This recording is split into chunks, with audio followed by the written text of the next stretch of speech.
Hola, buenas noches, bienvenidos a Ciudadano Político, un programa en Agricultura TV y YouTube todos los miércoles a las 10 de la noche. Hoy en un programa especial. Tenemos como invitada a la ex convencional Marcela Cubillos. Bienvenida, Marcela, ¿cómo estás? Muy bien, pues muchas gracias por la invitación. Bienvenida, bienvenida. Marcela Cubillos, ex convencional, nacida en Viña del Mar, abogada, madre de 3 hijos, diputada en 2 periodos, del 2002 al 2010. Ministra del Medio Ambiente y ex ministra de Educación del presidente Sebastián Piñera. Ex convencional. ¿Cómo estás? Bueno, bien, contenta en realidad con las últimas noticias, ¿no es cierto?, desde el domingo. Para uno que estuvo ahí ese año en la convención, la verdad que es una alegría el resultado que obtuvimos. Bien, bien. Tu vida profesional ha sido muy activa y por lo que sé, una gran mamá. ¿Cómo se compatibiliza esto con el ritmo de vida tan activo, valga la redundancia, que tiene la Marcela Cubillos? A ver, para mí mis hijos han sido siempre el centro. Yo me separé con ellos muy chicos, tenían 1 año, 3, 6 años, los 3 en ese minuto. Por lo tanto, desde que ellos eran muy chicos, yo fui siempre como jefa de hogar. Hicimos un clan con ellos muy potente. Entonces siempre han sido para mí lo más lejos, lo más importante, y no un decir, o sea, es lejos donde yo soy más feliz, es en el espacio con ellos, lo pasamos muy bien. Y ahora que son grandes, bueno, un clan muy entretenido. Entonces creo que siempre me las he arreglado. Yo creo que una cosa que me ha ayudado mucho es que yo nunca la política la he visto como una carrera. Nunca la he visto como este cargo y después ir a otro cargo y otro cargo, sino que siempre he visto como opciones de responsabilidad, de ejercer y de asumir una responsabilidad en momentos determinados. Entonces he entrado y salido con mucha libertad. Te fijas, fui diputado 2 periodos, pero por decisión propia me salí un tiempo. Ahí ejercí un tiempo como abogado en materia de derecho a familia. Después, bueno, me llamó el presidente Piñera y me incorporé al gobierno. O sea, nunca he mirado la política desde el punto de vista del poder. Y eso ayuda bastante para ir equilibrando lo mejor posible la vida. ¿Cómo pasaste este domingo, Marcela? ¿Qué hiciste el domingo? Bueno, elecciones, el plebiscito. Sí, bueno, muy nervioso. Bueno, estábamos, de hecho, con mis hijos. Nosotros, claramente, la georreferenciación no funciona en mi casa. Los 4 votamos en colegios distintos.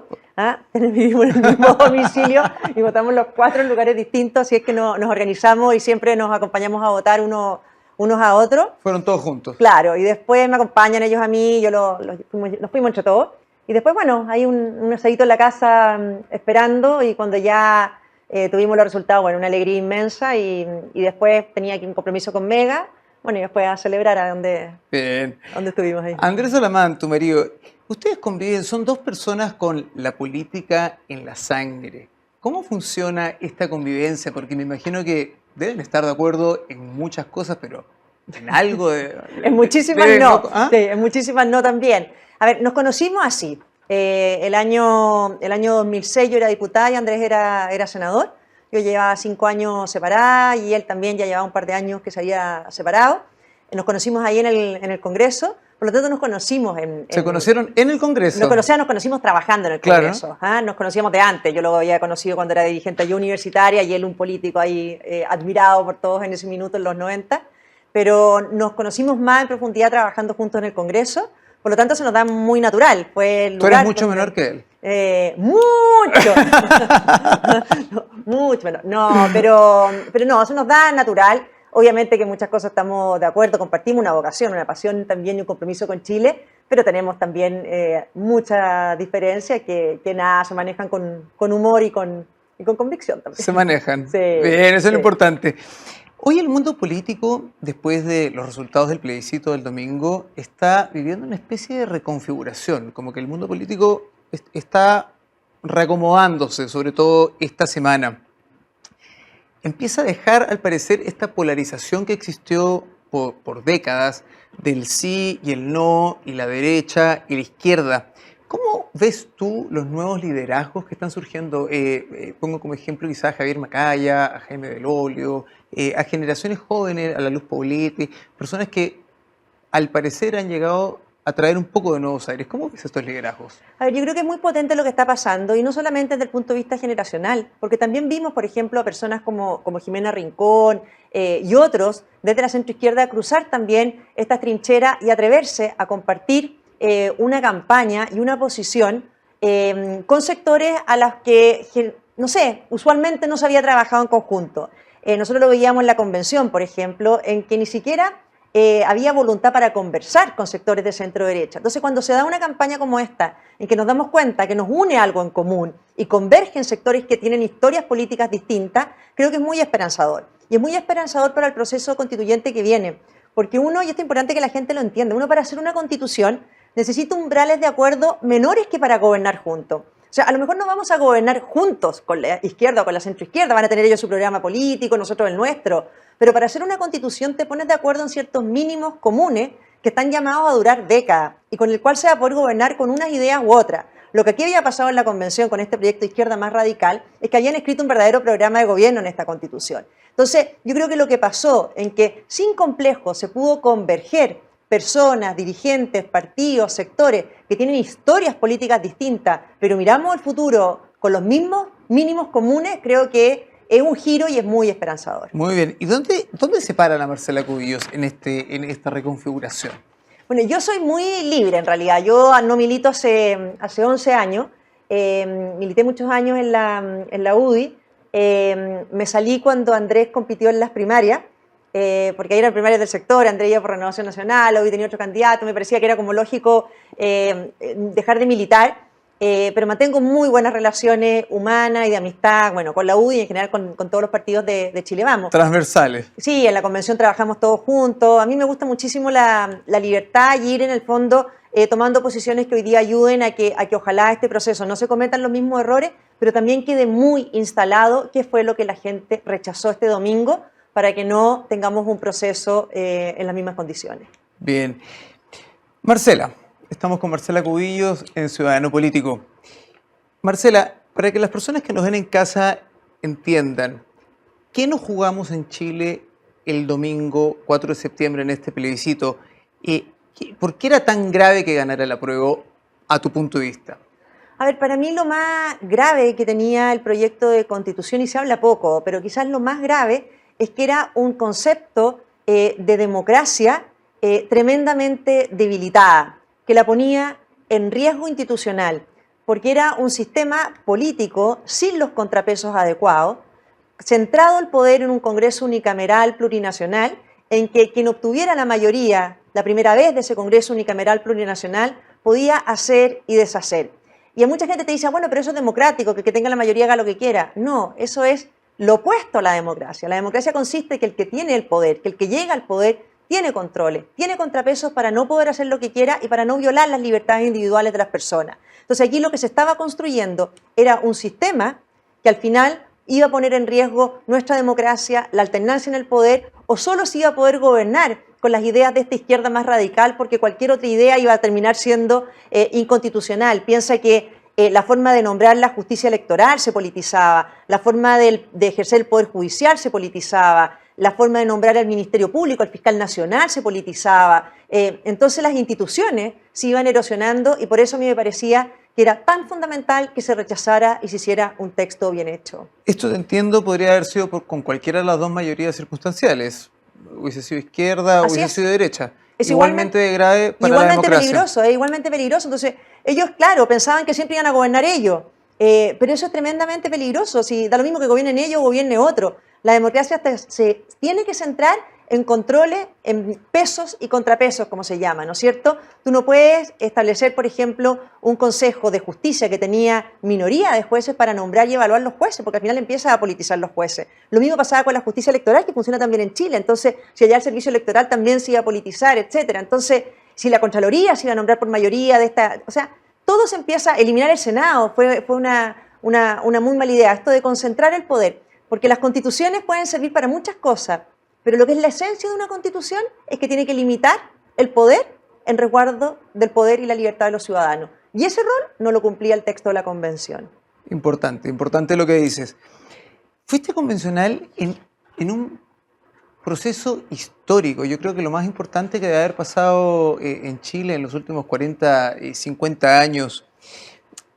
Hemos oído las críticas que muchos de tu sector y tú misma han tenido al proceso, obviamente, porque fue un proceso bastante polémico y no exento de varias cosas que todos conocidos por la prensa. ¿Qué bueno rescatas del proceso? o del texto? Mira, sí, esta pregunta uno cuando se la hacen, la verdad que es difícil porque la verdad que muy poco. El proceso partió mal y terminó mal, ¿no es cierto? Partió mal con esa ceremonia en que asume Elisa Loncón, ¿no es cierto?, en el medio de estos hechos de violencia, en que se pifia el himno nacional, se les impide a los niños ahí de las orquestas juveniles tocarlo, y sobre todo con un discurso de Elisa Loncón que ese día da por zanjado todos los debates. Ella anuncia ahí que Chile es plurinacional, cuando todavía ni siquiera empezaba la discusión y el debate constituyente. A pocos días, la primera declaración de la Convención es pidiendo la libertad de los presos, de quienes están presos por hechos de violencia. Por lo tanto, es una Constitución que se hermanó desde el día 1 la violencia y se hermanó la intolerancia. ¿Para qué decir con los reglamentos? ¿No es cierto? Un reglamento de ética que pretendía cancelar y silenciar a quienes pensábamos distinto. Después, en febrero, una pasada de máquina. O sea, tenían los votos. ¿Te violentó a ti el día 1? ¿Ah? ¿Te violentó a ti el día 1 de la instalación de la Convención? Es que yo iba con poca expectativa en el sentido cuando, como que no esperaba demasiado cuando vi la composición con la que quedó esto. Y después, cuando uno ya empezaba a ver a Stingo antes de asumir sus declaraciones o a Loncón en su discurso inaugural, uno decía, ya, esto van a escribirla solo. Y de hecho la escribieron solo. O sea, ya, tenían los 2/3 pero para vamos a hacerla la solo pregunta. y lo escribieron solo. ¿Qué rescatamos? ¿Algo bueno tiene que tener la Convención o el texto? No, lo que pasa es que pueden haber muy buenas intenciones, ¿no es cierto? A ver, yo creo que hay una intención que a mí me parece bien, que es hacer democracias más participativas.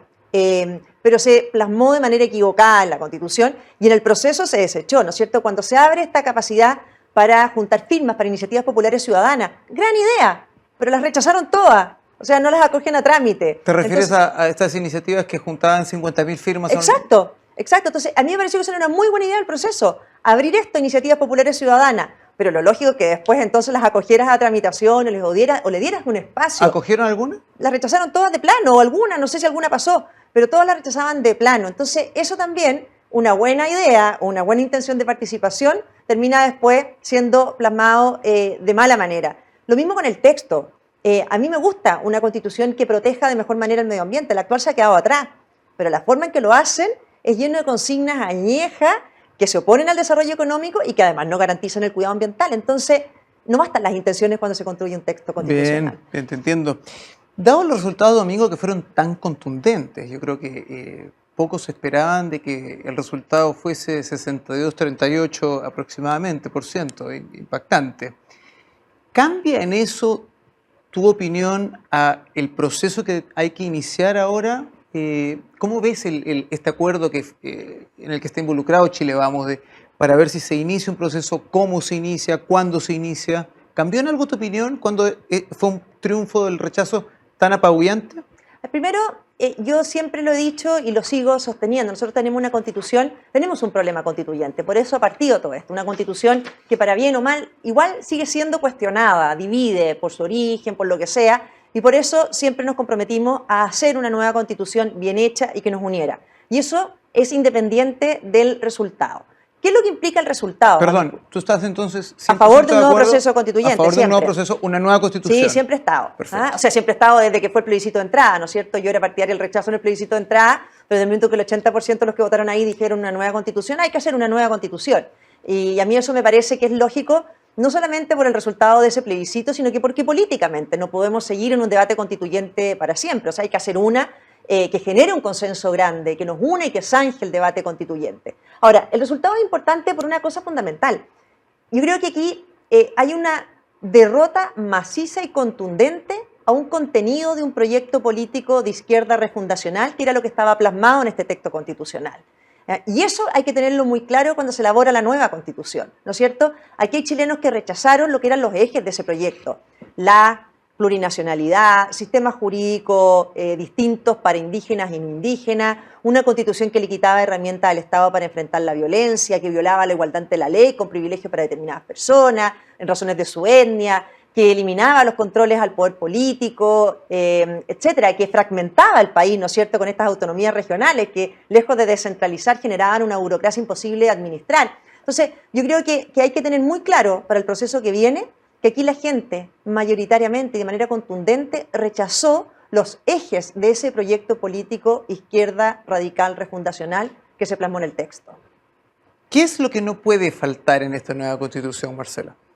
A ver, a mi juicio, primero, controles adecuados al poder político. Y segundo, algo que nosotros promovimos muchísimo y lo rechazaron siempre, un Estado que cumpla. O sea, si todos estamos de acuerdo en que el Estado tiene que tener un rol, ¿no es cierto?, en garantizar derechos sociales, tener un rol más proactivo, bueno, lo lógico es que los ciudadanos también tengan poder para exigir de ese Estado un buen servicio. O sea, que cuando a ti, en un minuto más dramático de tu vida, el servicio médico legal para y no te entregan los restos de tus familiares, o cuando la educación pública paraliza durante un mes y medio y tú ves que los hijos de la educación particular pagada siguen avanzando y los tuyos, porque tú estás en la educación pública, porque no puedes acceder a otra, los niños se van quedando atrás porque para el colegio de profesores, etcétera. O sea, eso no puede seguir pasando. Yo creo que los ciudadanos tienen que tener herramientas para exigir del Estado un buen servicio. Nosotros planteamos siempre que hubiera derecho a la continuidad de los servicios del Estado, a que fueras indemnizado en el caso que eso no ocurriera, a un buen trato siempre por parte del Estado, etcétera. Yo creo que todo ¿Te un refieres estatuto, a que estos servicios básicos del Estado no pudiesen frenar, pararse? nunca. Como O sea, yo creo que no tiene cerrar que la, no cerrar la puerta ni un solo día. No pueden, o sea, yo creo que, o sea, no pueden paralizar, o sea, no pueden estar en paro, ¿te fijas? O sea, aquí tiene que haber un estatuto de derechos del ciudadano frente al Estado. Y aquí lo que hicieron, a nosotros cuando planteábamos esto, nos decían, no, es que eso es materia de ley. Qué raro, porque fue materia de la Constitución de la Convención que se les permitiera el derecho a huelga adentro del Estado, a los servicios públicos. Entonces, yo creo que los problemas laborales dentro del Estado se solucionan de otra manera, pero no perjudicando a los ciudadanos. Y creo que un estatuto de derechos del ciudadano frente a la administración del Estado era una tarea pendiente, la rechazaron siempre cada vez que la proponíamos los convencionales y esperamos que en el próximo texto sí se aparezca. Marcela, has dicho que no se puede negociar bajo este clima de violencia. Clima de violencia que, por ejemplo, hoy jueves hemos visto en el metro, en el centro de Santiago, en Providencia, lo vimos ayer. ¿Cómo avanzamos en este proceso bajo este clima de violencia? Porque sí, estamos todos de acuerdo. Lo ideal es poder sentarnos a la mesa, que ustedes, los políticos, los dirigentes del país, se puedan sentar a la mesa, los partidos a ponerse de acuerdo en cómo se encausa este nuevo proceso. Pero ¿qué pasa si la violencia no cesa? Porque el chileno de a pie, como nosotros, los ciudadanos políticos, estamos en nuestras casas y esperamos una nueva constitución y un nuevo texto. Y si la violencia no cesa, no podemos esperar a que esto termine para un nuevo texto. ¿Cómo Yo creo que aquí convive tienen esto? que avanzar dos cosas en paralelo, ¿no es cierto? Uno es que efectivamente los dirigentes políticos tienen que avanzar en los acuerdos que haya que construir, etcétera. Pero lo que también los chilenos están cansados es de tener un gobierno en permanente campaña electoral. A mi juicio, este es un gobierno que evade su incapacidad de gobernar, escondiéndose siempre en el debate constituyente o en una campaña electoral. Creo que los chilenos, con el resultado del domingo, y los partidos de Chile Vamos lo tienen que hacer exigible, tienen que exigirle al gobierno que ponga en primerísima agenda la seguridad y los problemas económicos que están afectando. O sea, negociar bajo chantaje nunca funciona. Por lo tanto, mientras Chile Vamos cumple y todos los partidos cumplen con su compromiso de avanzar para hacia un proceso constituyente bien hecho, lo menos que se le puede exigir al gobierno es que controle el orden público. Porque nosotros lo que estamos viendo hoy día, de manera muy preocupante, ¿no es cierto?, es que aquello que no consiguieron en las urnas, nuevamente lo están tratando de conseguir en la calle. Y eso no puede ser porque se está afectando cada día a más chilenos con estos hechos de violencia. Entonces, creo que aquí son dos cosas. Igual como la derecha y Chile Vamos cumple sus compromisos, bueno, el gobierno que asuma su responsabilidad y gobierne. Y gobernar es, al menos, hacerse cargo del orden público. A propósito de lo que estábamos conversando y lo que estás diciendo, ¿cómo evalúas este cambio de gabinete? ¿Cuál es tu relación con Carolina Toá? Yo la conocí a ella como diputada, me tocó trabajar muchísimo con ella, estábamos las dos en la Comisión de Educación. Yo tengo, obviamente, que una relación de respeto hacia ella. ¿Son cercanas? No, pero en el fondo nos tocó trabajar de manera muy cordial siempre. Le deseo lo mejor. Creo que mientras a ella le vaya lo mejor posible, es mejor también para el país. Independiente del nombramiento de Carolina Toá, creo que Cristian Barker lo definió muy bien. Dijo, aquí hubo un terremoto y el gobierno reaccionó como si hubiera sido un temblor. Evidentemente, la ministra del Interior, Isquia Siche y Giorgio Jackson iban a salir independientes del resultado del plebiscito. ¿Tú estás de acuerdo con la salida de Isquia Siche? Sí. Sí, pero ellos iban a salir independientes del resultado. Estaban con una muy mala gestión. Por lo tanto, la llegada de Carolina Toá y de Analia Uriarte eran como el desde, porque esos ministros iban a salir de todas maneras. Uno hubiera esperado a esta altura una agenda sectorial mucho más grande. Si la gente yo creo que ni recuerda los nombres de los ministros sectoriales, porque no se sabe la agenda de los ministerios sectoriales. O sea, es un gobierno que lleva 6 meses en campaña electoral y pretende pasarse los próximos 6 en otra campaña electoral. Entonces yo creo que de eso la gente también está muy cansada. ¿Tú crees que cometan el mismo error como gobierno de nuevamente tomar la bandera como directores de campaña, por Es decirlo que no es así? un error, es su manera de Una ser. postura. Yo creo que son malos para gobernar y son buenos activistas.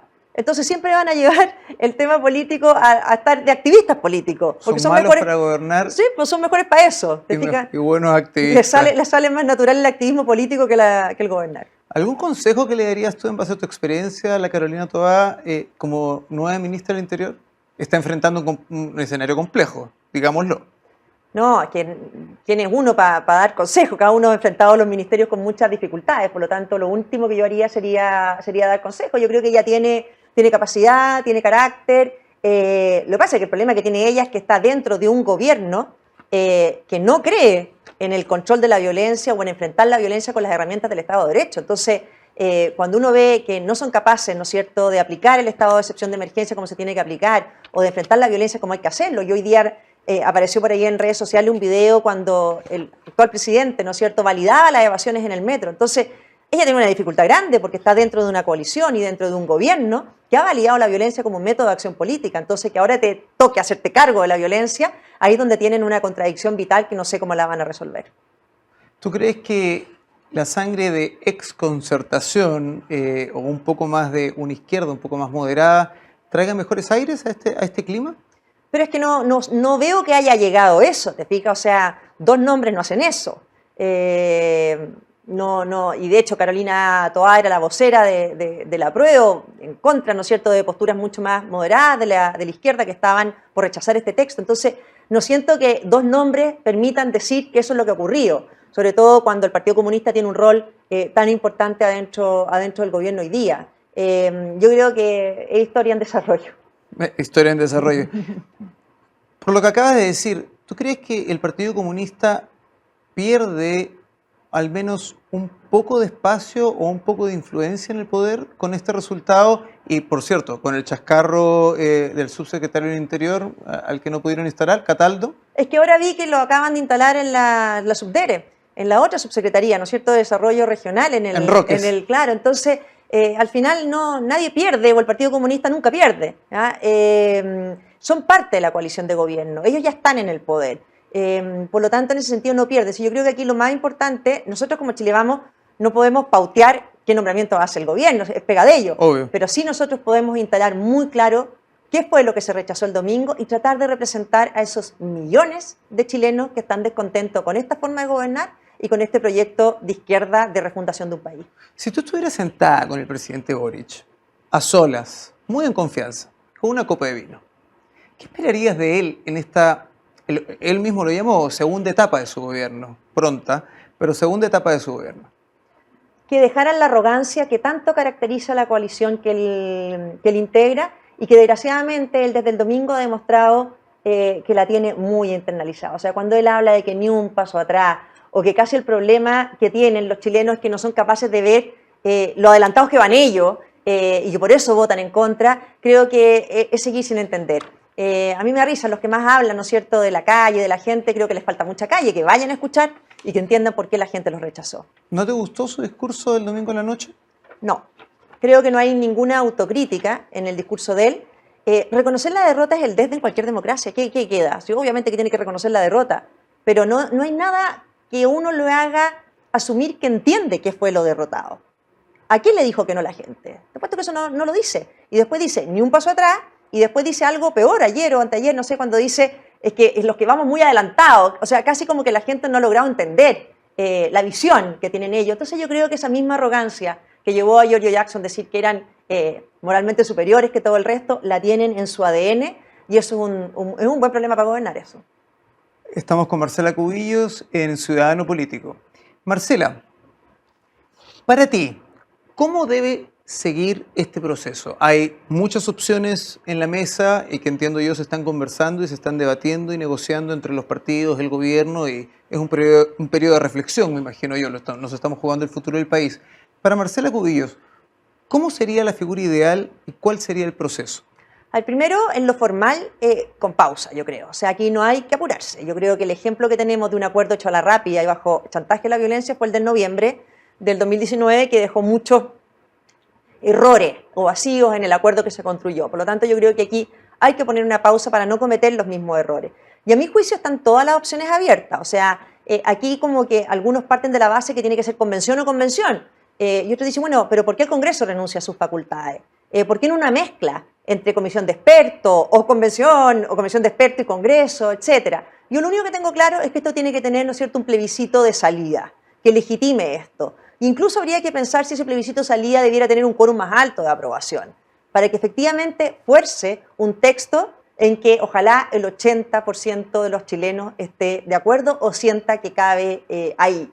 Yo creo que aquí una mezcla entre experto y legitimación democrática es fundamental, siempre un plebiscito de salida, pero yo no descartaría ninguna alternativa, o sea, no veo por qué el Congreso se resta de antemano. ¿Pero te inclinas por alguna más que otra? Depende de las reglas de la convención. Yo creo que las reglas electorales tienen que ser distintas.